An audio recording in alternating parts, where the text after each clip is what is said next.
Right, breaking news చూస్తున్నారు. భారత్ దెబ్బకు పాకిస్తాన్ ఉక్కిరిబిక్కిరవుతుంది.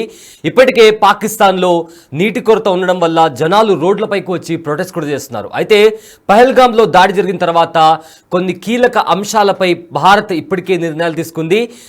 జలాలకు సంబంధించిన ఒప్పందం కావచ్చు, లేదా వాఘా బార్డర్కి సంబంధించిన విషయం పైన కావచ్చు. ఇక్కడ ఇండియాలో ఉంటున్న పాకిస్తాన్ దేశీయులు ఎవరైతే ఉన్నారో వారు వెంటనే దేశం వదిలిపెట్టి వెళ్ళిపోవాలి అని విధించిన ఆంక్షలకు సంబంధించి ఇప్పటికే పాకిస్తాన్ పైన చాలా ప్రెషర్ క్రియేట్ అయింది. అయితే భారత్ నుంచి వస్తున్న ముప్పేట దాడితో ఇప్పటికే పాక్ వెన్నులో వణుకు పుట్టిందని చెప్పుకోవచ్చు. ఇప్పటికే పాక్లో ఈ నేపథ్యంలో అంతర్గత సంక్షోభం కూడా నెలకొంది. ప్రభుత్వం మాటని కూడా ఆర్మీ లెక్క చేయట్లేదు. చాలా మంది ఆర్మీ మేజర్లు కూడా, army soldiers, Pakistan army majors and Pakistan army సోల్జర్స్కి సంబంధించిన వాళ్ళు చాలా మంది రిజైన్ చేశారు. ఎందుకంటే భారత్ నుంచి ఎప్పుడు దాడి జరుగుతుందా అనే నేపథ్యంలో అసలు యుద్ధం జరిగినా లేదా దాడి జరిగినా ఎదుర్కోవడానికి తమ దగ్గర అంత బలం కానీ అంత శక్తి సామర్థ్యాలు కానీ లేని పక్షాన పాకిస్తాన్కి సంబంధించిన మేజర్స్ ఇంకా చాలామంది సోల్జర్స్ రిజైన్ చేస్తున్నారు అని కూడా ఇప్పటికే వార్తలు వస్తున్నాయి. అయితే మరికొంతమంది మేజర్స్ ఏకంగా పాకిస్తాన్ దేశం వదిలిపెట్టి వాళ్ళ కుటుంబ సభ్యులతో సహా బయటికి వెళ్ళిపోయారని కూడా పాకిస్తాన్ మీడియా కథనాల్లో వస్తున్న నేపథ్యం కనిపిస్తుంది. అయితే సింధు జలాల విషయంలో ఇప్పటికే పాక్ ప్రభుత్వంపై అక్కడి ప్రజలు తిరుగుబాటు చేస్తున్నారు. రోడ్లపైకి వచ్చి ఫ్లాష్ లైట్లు ఆన్ చేసి మరి నిరసన వ్యక్తం చేస్తున్నారు. అయితే సైన్యంలో కూడా సైన్యంపై ఏదైతే పాకిస్తాన్ సైన్యం ఉందో ఆ పాకిస్తాన్ సైన్యంపై కూడా బలోచిస్తాన్ లిబరేషన్ ఆర్మీకి సంబంధించిన వాళ్ళు కూడా అటాక్ చేస్తున్నారు. లాస్ట్ 2 months నుంచి లేదా గత 2-3 నెలల నుంచి చూసుకుంటే ఇప్పటికే 2 సార్లు, రీసెంట్గా ఒకసారి అండ్ ఇంతకు ముందు కూడా ఒకసారి బలోచిస్తాన్ లిబరేషన్ ఆర్మీ కూడా ఇప్పటికే పాకిస్తాన్ సైన్యం పైన అటాక్ చేసింది. అండ్ ఆల్సో ఒక ఫైర్ యాక్సిడెంట్ కూడా లాహోర్లో చోటు చేసుకుంది. అక్కడ కూడా 10 మందికి పైగా పాకిస్తాన్ సైనికులు చనిపోయారు. సో ఇలా ఒకదాని తర్వాత ఒకటి పాకిస్తాన్ పైన చాలా రకాలుగా ప్రెషర్ క్రియేట్ అవుతుంది. పాకిస్తాన్ చాలా రకాలుగా తీవ్ర ఒత్తిడికి గురవుతుంది. అండ్ ఆల్సో పాకిస్తాన్లో ట్రేడ్ కూడా చాలా తగ్గిపోయింది. ఇన్ఫ్లేషన్ మరింత పెరిగిపోయింది. ఇప్పటికే పాకిస్తాన్లో నెలకొన్న ఇన్ఫ్లేషన్ గురించి మాట్లాడుకోవాల్సి వస్తే తీవ్ర సంక్షోభం నెలకొంది పాకిస్తాన్లో. పావర్టీ విషయంలో కావచ్చు, లేదా ప్రజలు కొనుక్కునే నిత్యావసర ధరల విషయం గురించి కావచ్చు, ప్రతిదీ కూడా పాకిస్తాన్ ప్రజలు తీవ్ర ఇబ్బందులకు గురవుతున్నారు. అయితే ఈ నేపథ్యంలో పహల్గామ్లో జరిగిన దాడి తర్వాత భారతదేశం చాలా కీలక అంశాలకు సంబంధించిన నిర్ణయాలు తీసుకుంది. అండ్ ఆల్సో ట్రేడ్ పైన కూడా భారత్ పాకిస్తాన్ పైన ప్రెషర్ క్రియేట్ చేయాలనుకుంటుంది. ఎందుకంటే అరేబియన్ సముద్రం నుంచి చాలా వరకు పాకిస్తాన్ క్రూడ్ ఆయిల్ ఏదైతే ఉందో, ఫ్యూయల్కి సంబంధించింది ఏదైతే ఉందో అది ఇంపోర్ట్ చేసుకుంటుంది. సో దానిపైన కూడా ఆంక్షలు విధిస్తే పాకిస్తాన్ పైన ట్రేడ్కి సంబంధించి కూడా చాలా వరకు ఆర్థికంగా పాకిస్తాన్ను దెబ్బతీయొచ్చు అనే కోణంలో కూడా ఇండియా ప్లాన్ చేస్తుంది. సో స్ట్రాటజికల్లీ యుద్ధంతో కాకపోయినా కూడా, ఎందుకంటే యుద్ధం చేసే శక్తి సామర్థ్యాలు పాకిస్తాన్ దగ్గర లేవు. సో అందుకే ఇప్పుడు రష్యాని అదేవిధంగా చైనాని కూడా హెల్ప్ చేయాలంటూ కూడా పాకిస్తాన్ కోరుతుంది.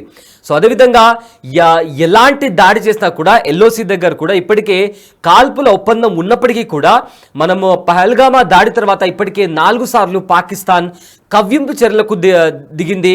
అయినా కానీ భారత బలగాలు వాటిని తిప్పికొట్టాయి, సమర్థవంతంగా ధీటుగా ఎదుర్కొన్నాయి. సో ఎటు చూసినా కూడా భారత్ను ఎదుర్కొనే పరిస్థితి పాకిస్తాన్కి లేని నేపథ్యాన ఇప్పుడు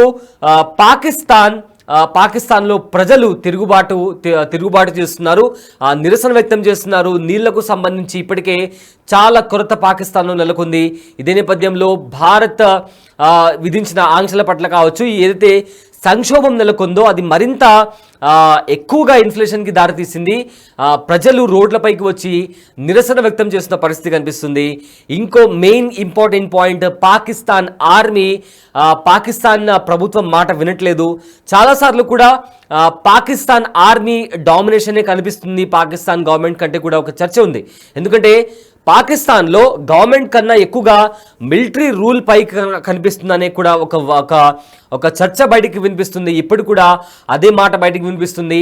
పాకిస్తాన్ గవర్నమెంట్ మాట ఏ మాటకి వినకుండా తన సెల్ఫ్ డిసిషన్ తీసుకొని కూడా పాకిస్తాన్ ఆర్మీ ముందుకు వెళ్తుంది అనే చర్చ కూడా చాలా జోరుగా సాగుతున్న నేపథ్యంలో పాకిస్తాన్కి సంబంధించిన ఆర్మీ సోల్జర్స్ కావచ్చు, లేదా చాలామంది మేజర్స్ ఎవరైతే హయ్యర్ పొజిషన్లో ఉంటారో ఆ మేజర్స్ కూడా రిజైన్ చేసి వెళ్ళిపోతున్నారు. చాలామంది వాళ్ళ భార్య పిల్లలతో, వాళ్ళ కుటుంబాలతో సహా దేశం వదిలిపెట్టి వెళ్ళిపోతున్నారు అనే తీవ్ర చర్చ జరుగుతుంది. అయితే ఇంత సంక్షోభం, ఈ రకంగా ప్రెషర్ ఇండియా వైపు నుంచి ఎప్పుడెప్పుడు అటాక్ జరుగుతుందా అనే ఒక భయం, ట్రేడ్కి సంబంధించి సంక్షోభం నెలకొనడం, అదేవిధంగా ఇన్ఫ్లేషన్, పావర్టీ ఏ రకంగా చూసినా కూడా పాకిస్తాన్లో ఉన్న ఏవైతే సిచ్యువేషన్స్ ఉన్నాయో అవి రోజు రోజుకు దిగజారుతున్నాయని చెప్పుకోవచ్చు. సో ఈ నేపథ్యంలో రష్యా ఇంకా చైనాని హెల్ప్ కోరుతుంది పాకిస్తాన్. అయితే గత 2 రోజులుగా చూసుకుంటే దేశంలో కూడా ఎవరైతే పాకిస్తాన్కి సంబంధించిన కీ మేజర్స్ ఉన్నారో వాళ్ళు కూడా చేతులెత్తేసిన నేపథ్యం కనిపిస్తుంది. అయితే దిక్కుతోచని పరిస్థితుల్లోకి ఇప్పటికే పాకిస్తాన్ వెళ్ళిపోయింది. అందుకే సో ఇవన్నీ జరుగుతున్న నేపథ్యంలో రష్యా చైనాని హెల్ప్ అడుగుతున్న నేపథ్యంలో కూడా ఇంకో సైడ్ అయితే ఖచ్చితంగా ఒక కాళ్ళ బేరానికి పాకిస్తాన్ రావడానికి కూడా ప్రయత్నిస్తుంది. అంటే కాంప్రమైజ్ అవుతాము అండ్ ఏదైతే దాడి జరిగిందో దానికి కూడా ఇన్వెస్టిగేషన్ చేయడానికి సహకరిస్తామనో, లేదా ఏదో ఒక రకంగా కాళ్ళ బేరానికి, ఎందుకంటే ఎప్పుడు కూడా జరిగేది ఇదే, అటాక్ చేయడం, మళ్ళీ కవ్వింపు చర్యలకు దిగడం, అటు చైనాని అడ్డు పెట్టుకొని లేదా రష్యాని అడ్డు పెట్టుకొని ఆటలాడడం, తర్వాత కాళ్ళ బేరానికి రావడం, కాంప్రమైజ్ అవుతాము, ఏదైతే అటాక్ జరిగిందో దానికి ఇన్వెస్టిగేషన్కి తరపున మేము సహకరిస్తాము, ఎవరైతే తప్పు చేశారో వాళ్ళని పట్టుకోవడానికి మిమ్మల్ని సహకరిస్తాము అని చెప్పి కాళ్ళ బేరానికి రావడం, పీస్ టాక్స్ పేరుతో మళ్ళీ కాళ్ళ బేరానికి వచ్చి ఇండియాతో మాట్లాడడం, ఇలాంటిది పాక్కి చాలా కామన్.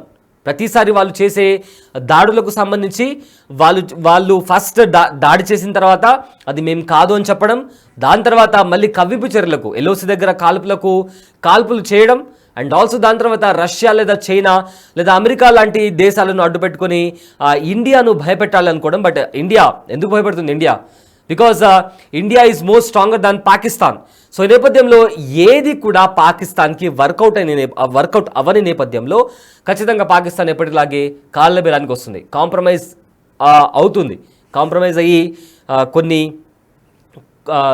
మాకు ఇలాంటి పరిస్థితులు ఉన్నాయి, సో మేము డెఫినెట్గా మీకు సహకరిస్తాము, అటాక్ జరిగింది మేము చింతిస్తున్నామనో, లేదా ఏదైతే అటాక్ జరిగిందో దానికి ఖచ్చితంగా సహకరిస్తాము, ఫెయిర్ అండ్ ట్రాన్స్పరెంట్ వేలో దీన్ని ఇన్వెస్టిగేషన్ చేస్తాము, ఇండియాకి మా పూర్తి సహకారం ఉంటుందని ఇలాంటి బటర్ పూసే మాటలు మాట్లాడి డెఫినెట్గా మళ్ళీ కాలబేరానికి వస్తుంది పాకిస్తాన్. బట్ ఈసారి భారతదేశం మాత్రం ఖచ్చితంగా ప్రతీకార చర్యలో ఎలాంటి కాంప్రమైజ్ ఉండదు, డెఫినెట్గా ప్రతీకారం తీసుకొని తీరుతాం అండ్ ఉగ్రవాదాన్ని కూడా డెఫినెట్గా అణిచివేస్తామని కూడా చాలా స్పష్టంగా పాకిస్తాన్కి భారతదేశ ఆర్మీ కూడా క్లియర్గా మెసేజ్ ఇచ్చింది.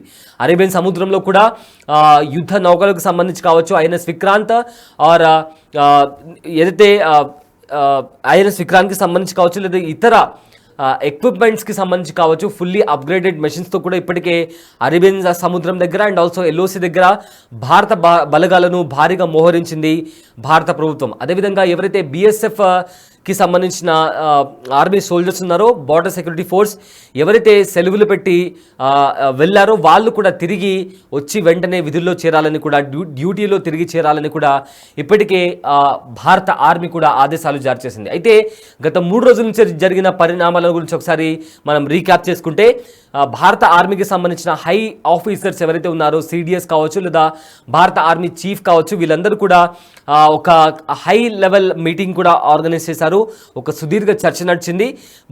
పాకిస్తాన్ భూభాగంలో నుంచి ఇండియాకి వచ్చిన ఎవరైతే ఉగ్రవాదులు ఉన్నారో లేదా ఇల్లీగల్గా వచ్చిన వాళ్ళు ఉన్నారో వాళ్ళ హైడౌట్స్ ఏంటి, వాళ్ళ డిజిటల్ ఫుట్ ప్రింట్స్ ఏంటి, వాళ్ళు ఎక్కడెక్కడ ఉన్నారు, వాళ్ళ బేస్ క్యాంపులు ఎక్కడున్నాయి, కాశ్మీర్లో వాళ్ళు ఎలాంటి ఆపరేషన్ చేస్తున్నారు అనే నేపథ్యంలో కూడా ఒక సుదీర్ఘ చర్చ నడిచింది. ఆ తర్వాత సిడిఎస్ రాజ్నాథ్ సింగ్ని కలిశారు. రాజ్నాథ్ సింగ్ని కలిసిన తర్వాత రక్షణ శాఖ మంత్రి రాజ్నాథ్ సింగ్ని కలిశారు. రాజ్నాథ్ సింగ్ని కలిసిన తర్వాత ఆ సుదీర్ఘ చర్చలో కొన్ని కీలక అంశాలపై వాళ్ళు చర్చించారు. దాని తర్వాత నిన్న రాజ్నాథ్ సింగ్ ప్రధాని మోదీతో భేటీ కావడం జరిగింది. సో ఆ నేపథ్యంలో కూడా చాలా విషయాలపై కాశ్మీర్లో జరుగుతున్న పరిణామాలకు సంబంధించి, భారత్ ఇంకా పాకిస్తాన్కి సంబంధించిన బైలాటరల్ ఇష్యూస్కి సంబంధించి కూడా వాళ్ళు సుదీర్ఘంగా చర్చించారు. ఈ నేపథ్యంలో చాలా వరకు కూడా కొన్ని అంశాలను చర్చించి అయితే రాబోయే రోజుల్లో పాక్కి అగెయిన్స్ట్గా చాలా పరిణామాలు చోటు చేసుకోబోతున్నాయని చెప్పుకోవచ్చు.